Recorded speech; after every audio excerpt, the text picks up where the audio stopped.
Is there anybody here who I went to high school with? Middle school. Middle school. You went to Washington? Yeah, and Madrona. It's nice. Sarah Wise. Oh, hey Sarah, how are you? It's nice to see you. Sarah, snowboard guy looking at his phone now. Sorry. You're trying to, you order drinks on phones here? Yeah. Jesus Christ. It's a nightmare. Hey, while the show's happening, please look at your phone. Please open the most distracting object that's ever been created. Anyway, Sarah, you were a pro surfer, right? Oh, for sure. No. Weren't you? I thought you surfed. No. Were you part of the skirt-wearing walkout in middle school? Yeah, I can talk about that.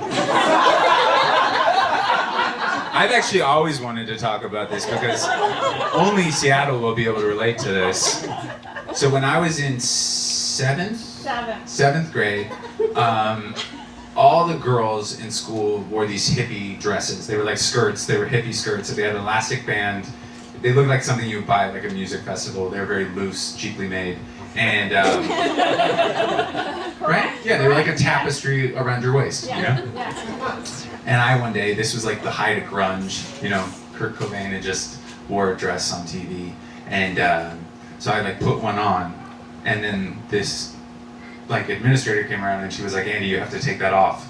Men don't wear skirts. And I was like, I'm not taking it off. And so I got suspended from school. That was all I wanted to do. That was my entire action, was that I'm gonna just piss off this administrator. Well, word got out into Seattle's LGBT scene that a young activist had been kept from his civil liberties. And so they were like, Andy, we heard what happened to you.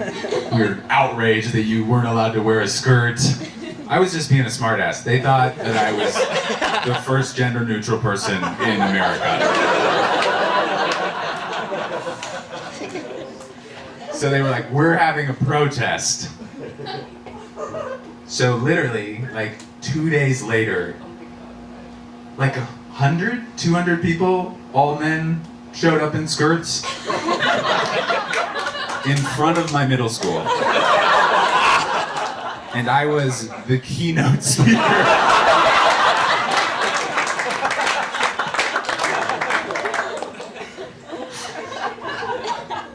And then I was like, they were like, do you want to get involved more so? And I was like, yeah, totally. And they're like, all right, what about this? And I was like, it sounds pretty gay. And they were like, never mind, never mind. We hate you now, you're bad.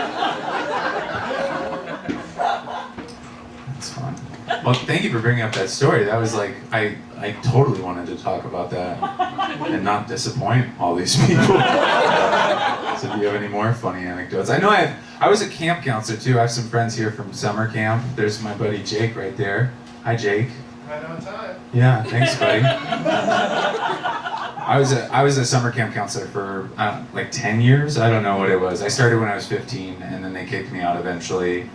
And we were not watching your kids, just so you know. That's a great summer camp, and there's a lot of people that care about your kids. I was not one of them. I was trying to finger people. That's all. I was trying to make sure the kids went to sleep where they were supposed to, and then I was off to fingering in the woods.